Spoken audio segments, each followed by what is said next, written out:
भगवान श्री कृष्ण के बाल स्वरूप को लड्डू गोपाल कहा गया है और यह स्वरूप लगभग हर हिंदू परिवार में आपको घर के मंदिर में रखा मिल जाएगा। शास्त्रों में लड्डू गोपाल की सेवा के कुछ नियम भी बताए गए हैं।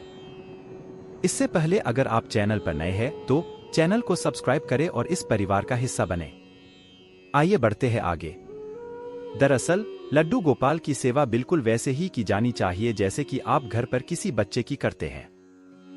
इतना ही नहीं, मौसम के हिसाब से लड्डू गोपाल की दिनचर्या भी बदलती रहती है, इसलिए उनकी सेवा के दौरान इस बात का विशेष ध्यान रखना चाहिए कि मौसम सर्दी का है या गर्मी का। हालांकि सर्दी और गर्मी के मौसम में लड्डू गोपाल की होने वाली सेवा में बहुत अधिक अंतर नहीं है, फिर भी कुछ चीजों का विशेष ध्यान रखना चाहिए। लड्डू गोपाल केवल अपने भक्त की श्रद्धा और आस्था देखते हैं, उन्हें इस बात से फर्क नहीं पड़ता कि आप उन्हें क्या अर्पित कर रहे हैं। हालांकि यदि आप लड्डू गोपाल की सेवा विधि पूर्वक कर पाते हैं तो इसका फल भी आपको जरूर मिलता है। इस वक्त सर्दियों का मौसम चल रहा है तो आप लड्डू गोपाल की सेवा में थोड़ा बहुत बदलाव जरूर करें। लड्डू गोपाल को सुबह कब उठाएं? सर्दियों के मौसम में लड्डू गोपाल को 7 बजे के करीब ही उठाएं। हालांकि गर्मियों के मौसम में आप लड्डू गोपाल को 5 बजे ही उठा सकते हैं, मगर ठंड के मौसम में आप लड्डू गोपाल को थोड़ी देर से ही उठाएं क्योंकि ठंड में जैसे हमें सर्दी लगती है वैसा ही अनुभव लड्डू गोपाल भी करते हैं। कब कराएं लड्डू गोपाल को स्नान? लड्डू गोपाल को वैसे तो सुबह ही स्नान करवाना चाहिए, मगर सर्दियों के मौसम में हो सके तो लड्डू गोपाल को धूप में ले जाकर स्नान करवाएं। इतना ही नहीं, उनके स्नान के पानी को हल्का गुनगुना रखें। स्नान के जल में तुलसी की पत्ती जरूर मिलाएं।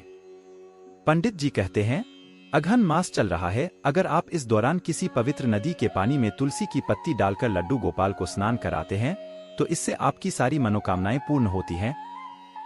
वैसे तो भगवान श्री कृष्ण को चंदन अति प्रिय है, मगर चंदन ठंडा होता है, इसलिए सर्दियों में चंदन की जगह आप गुलाब के फूल की पंखुड़ियों या फिर शहद के लेप से भी लड्डू गोपाल को साफ कर सकते हैं। कैसा होना चाहिए लड्डू गोपाल का श्रृंगार? बाजार में आपको लड्डू गोपाल के लिए बहुत से गर्म कपड़े मिल जाएंगे, मगर आप डायरेक्ट गर्म कपड़ों की जगह पहले लड्डू गोपाल को पोशाक पहनाएं और ऊपर से गर्म कपड़े पहना दें। लड्डू गोपाल का श्रृंगार आपको बिल्कुल वैसे ही करना है जैसे आप नियमित रूप से करते हैं। लड्डू गोपाल को भोग में क्या चढ़ाएं? सर्दियों में गर्म दूध, ड्राई फ्रूट्स, गोंद के लड्डू, गाजर का हलवा, सर्दियों में आने वाले फल और सब्जियों आदि का भोग आप लड्डू गोपाल को लगा सकते हैं। इस मौसम में आपको गुड़, गज्जक और तिल के लड्डू का भी भोग लड्डू गोपाल को जरूर लगाना चाहिए।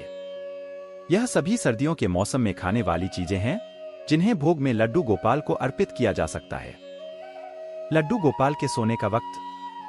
लड्डू गोपाल को सर्दियों में दोपहर और रात के वक्त जब आप सुलाएं तो पहले उनकी आरती करें और उनके बिस्तर पर गर्म चादर या शॉल बिछा दें। इसके साथ ही इस मौसम में लड्डू गोपाल को आप थोड़ा जल्दी भी सुला सकते हैं, क्योंकि इस मौसम में हम खुद भी जल्दी सोना पसंद करते हैं। आशा है आप अभी तक इस परिवार का हिस्सा बन चुके होंगे। जल्द मिलते हैं अगली जानकारी के साथ। नमस्कार।